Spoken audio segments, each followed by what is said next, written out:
नाज़रीन, champions trophy 2025 का final वो घड़ी जब न्यूजीलैंड एक बार फिर काली आंधी बनकर एशियाई देव को निगल लेगा। तारीख खुद को दोहराने जा रही है। अच्छा, 25 साल पहले नैरोबी में भारतीय टीम के ख्वाबों को चकनाचूर करने वाला न्यूजीलैंड आज फिर उसी कहानी को दोहराने के लिए बिल्कुल तैयार है। ठीक है, समझ गया। और पाकिस्तान के जो फैंस हैं वो साफ ज़रा टीवी पे फाइनल देखेंगे और पाकिस्तान के फैंस न्यूजीलैंड को सपोर्ट करेंगे। क्या बात कर रहे हैं? आपका दिल किसकी तरफ जा रहा है? देखिए, मेरा दिल तो न्यूजीलैंड की तरफ जा रहा है और मेरी ख्वाहिश भी है कि न्यूजीलैंड ये मैच जीते। बहुत बड़ी सपोर्ट है टीम इंडिया के लिए इन टर्म्स ऑफ क्राउड, उनका एडवांटेज भी है। बाकी देखें, क्राउड भी आज आपको पूरा ब्लू नज़र आएगा और आज क्या शुरू से ही ऐसे चलता आ रहा है। तो आई थिंक न्यूजीलैंड जो है वो असमा ये कह रही थी कि वहाँ कुर्सियाँ भी सारी ब्लू है ना। अगर जिसमें कोई नहीं भी बैठा ना तो वो भी यही लगता है कि इंडियन है। हर चीज़ों में ब्लू ब्लू किया हुआ है। और अगर ये एक और चीज़ ब्लू से याद आई, अगर आप आईसीसी में जितने कमेंटेटर्स हैं अगर आप उनके जैकेट्स देखें वो भी सारे ब्लू हैं। इंडियन अंदर से डरे हुए हैं ज़रूर हैं, क्योंकि फाइनल और नॉकआउट मैचेस के अंदर इनके हाथ पांव फूल जाते हैं। इनका भी हमारे वाला हशर होता है। क्या बात कर रहे हैं? अपडेट कर रहे हैं, चैंपियंस ट्रॉफी का फाइनल है।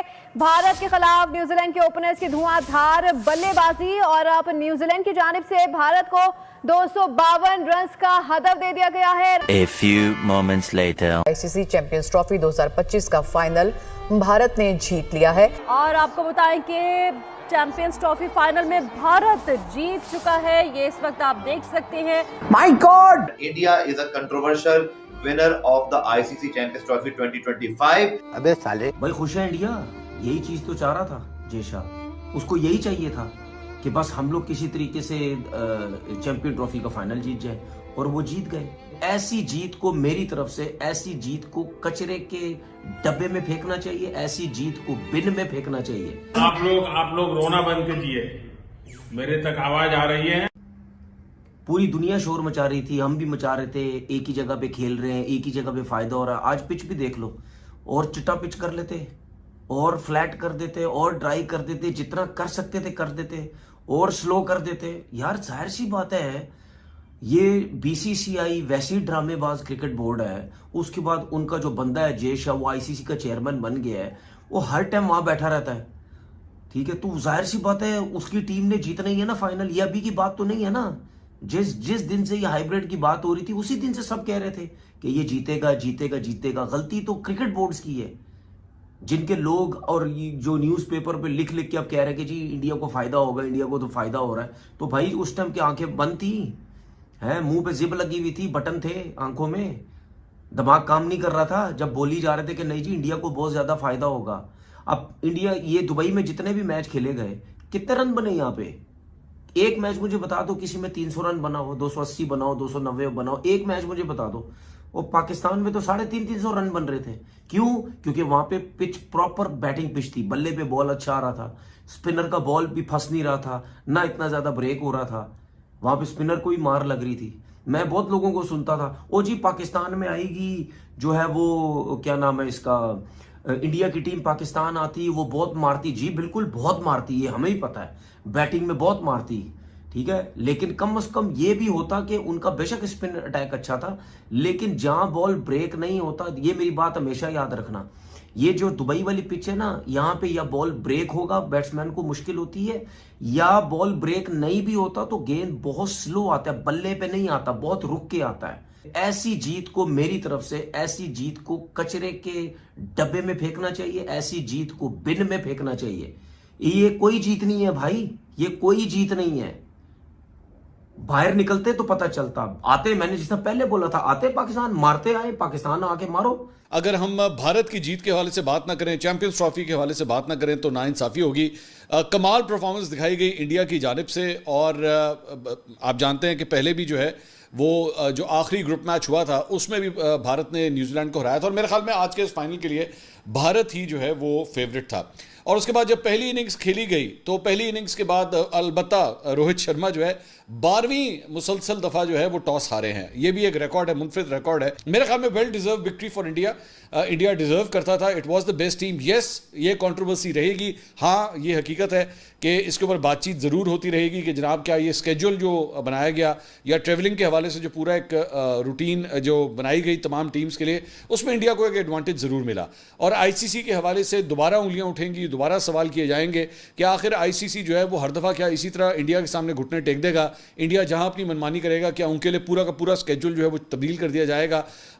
इंडिया ने इस एक जो फॉर्मेट सामने आया उसमें न्यूजीलैंड की टीम ने तकरीबन 7,000 किलोमीटर सफ़र किया इस पूरे टूर्नामेंट में खेलने के लिए, लेकिन वहीं पे इंडिया की टीम ने जो है वो 0 किलोमीटर सफ़र किया। वो सिर्फ होटल से स्टेडियम आते थे, स्टेडियम से वापस होटल चले जाते थे। तो this seems to be quite unfair कि एक टीम को जो है आप भगा भगा के पागल कर दें और दूसरी टीम जो है आराम से चिल होकर बैठी हुई है। लेकिन ओवरऑल फिर भी मेरे ख्याल में India played quite well and it really deserve to win this trophy और ultimately they would be quite satisfied कि वो ये ट्रॉफी जो है वापस लेकर गए हैं। द बिगेस्ट पावर हाउस मेरे ख्याल में पॉपुलेशन के लिहाज से भी क्रिकेट को पूजा जाता है लिटरली इंडिया के अंदर, तो इंडियन फैंस भी जो है आज काफ़ी खुश होंगे। मेरा ख्याल में इवन दो फाइनल के अंदर कोहली परफॉर्म नहीं कर सके, लेकिन अगर इस ट्रॉफी को घर लाने का जो है वो मेरे ख्याल में सबसे बड़ा क्रेडिट अगर जाता है तो विराट कोहली को जाता है। इस टूर्नामेंट में पाकिस्तान के हवाले से भी जो है बात करना बहुत ज़रूरी है। मेरे ख्याल में पाकिस्तान के अंदर भी बड़े बड़े नाम एक्सपोज हो गए इस ट्रॉफी के अंदर। मेरे ख्याल में तो इस डिस्कशन को ही अब आज के बाद ख़त्म कर देना चाहिए कि विराट कोहली वर्सेस बाबर आजम, ये मेरे ख्याल में अब ये डिस्कशन आनी ही नहीं चाहिए। जहाँ पे एक खिलाड़ी जो है वो आपके फॉर्मेट्स में से ड्रॉप हो रहा हो, मिसाल के तौर पे T20 से जो है वो ड्रॉप हो रहा हो, तो उसके बाद कहानी रह नहीं जाती। जबकि विराट कोहली जो है वो किसी भी फॉर्मेट में खेलने के लिए किसी वक्त भी जो है वो अगर सिर्फ अपना हाथ खड़ा कर दें तो उनको ड्रॉप नहीं किया जा सकता। India deserving champion of the champions trophy 2025 and why not. जब आपके पास दुनिया के बेस्ट 5 स्पिनर हो, आपको पता हो कि आपने एक ही विकेट पर खेलना है, आपको कुछ और सोचना नहीं है, आपको ना कराची के बारे में सोचना था, ना लाहौर के बारे में, ना पिंडी के बारे में, ना दुबई के बारे में। और इंडिया जैसी टैलेंटेड टीम जिसने 2023 का वर्ल्ड कप, मानता हूं मैं 9 शहरों में घूमकर 10वां फाइनल खेला, हार गए कोई बात नहीं, बट ब्रिलियंट परफॉर्मेंस। किसी ने वहां पे आवाज नहीं उठाई ना, इसका मतलब आप ठीक थे, हम वहां पागल नहीं थे कि हम वहां पे भी बोलते हैं। हमने 2024 में भी नहीं बोला क्योंकि हर टीम ने अमेरिका और वेस्ट इंडीज में खेला, बट जब आप एक ऐसे टूर्नामेंट में जहां कोई कराची खेल रहा है, लाहौर खेल रहा है, पिंडी खेल रहा है, दुबई खेल रहा है, दुबई से लाहौर आ रहा है, आप मजे से दुबई स्टेडियम में बैठे हुए खेल रहे हैं, आपकी क्लास पे कोई आवाज नहीं उठा रहा। इंडिया की batting spin class, batting depth, Rohit की कप्तानी, विराट कोहली की जो ग्रेटनेस है, रन चेजर, मैं समझता हूँ कि उस चीज ने, ये जो सारा शेड्यूलिंग और जिस तरह के मामला हुए, इसने इंडियन टीम की जो सुपरमेसी है ना, उसको जो है ना ओवरशैडो कर दिया। But still India I think इस टूर्नामेंट में जिन कंडीशंस में हम खेल रहे थे वहाँ बेस्ट टीम थी और best team win the tournament. New Zealand fighting very hard till the end of the final, but मुझे लगता है कि 20 से 25 रन शॉर्ट थे, फिर कुछ फील्डिंग में उनसे गलतियां हुई और फिर मेरे ख्याल में रोहित शर्मा बहुत ऊपर अच्छा खेल गया, उनको पता था कि इस विकेट पर आगे चल के क्या होना है। तो this is how good team operate. जहां पे बात है जी आईसीसी एंड पर, this tournament will be remember as a controversial tournament despite the deserving team and the best team win, but best team कहां पर है जी? वो दुबई में। वो बेस्ट टीम कराची, लाहौर, पिंडी में प्रूव नहीं